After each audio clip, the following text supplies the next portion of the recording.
I yield myself such time as I may consume. Gentleman's recognized.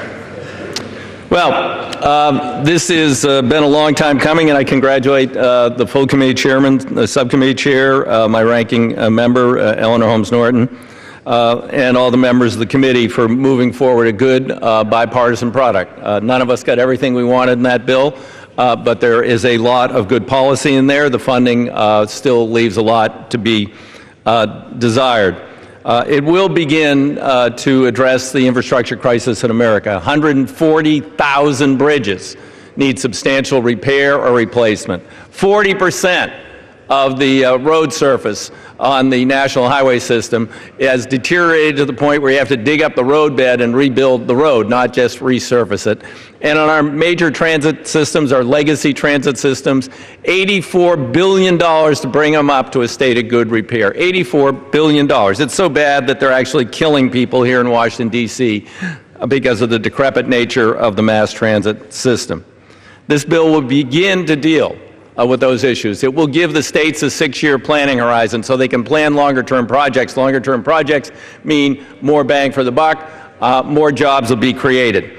The bill also it increases the percentage for Buy America, so we will create more jobs here in America in the area of transit. In fact, the strongest Buy America requirements for all federal procurement, much stronger than the Pentagon, are in transportation. So these dollars recirculate in our economy. They employ Americans.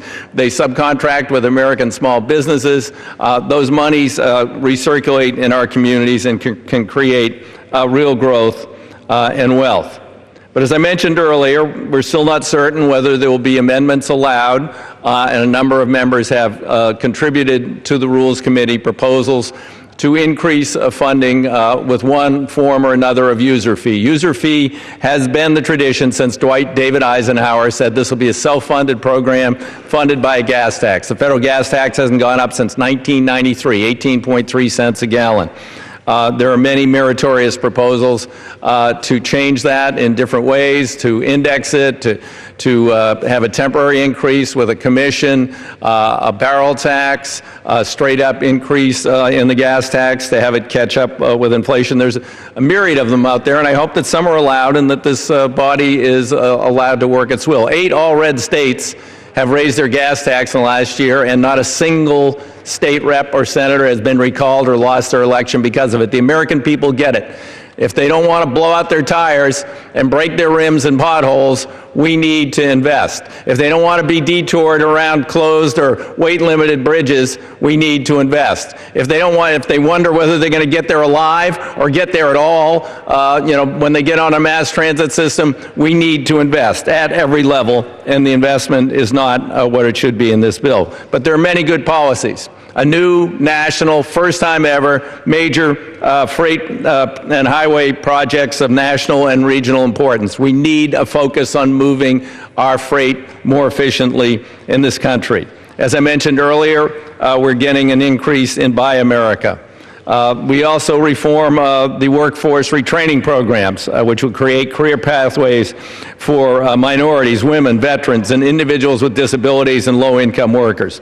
It boosts funding for rail highway grade crossings to save lives and do safety, motor carrier safety grants, National Highway Traffic Safety Administration grants, higher standards for transit safety, bus driver safety, encourages states to provide mental health and substance abuse for treatment for DUI offenders.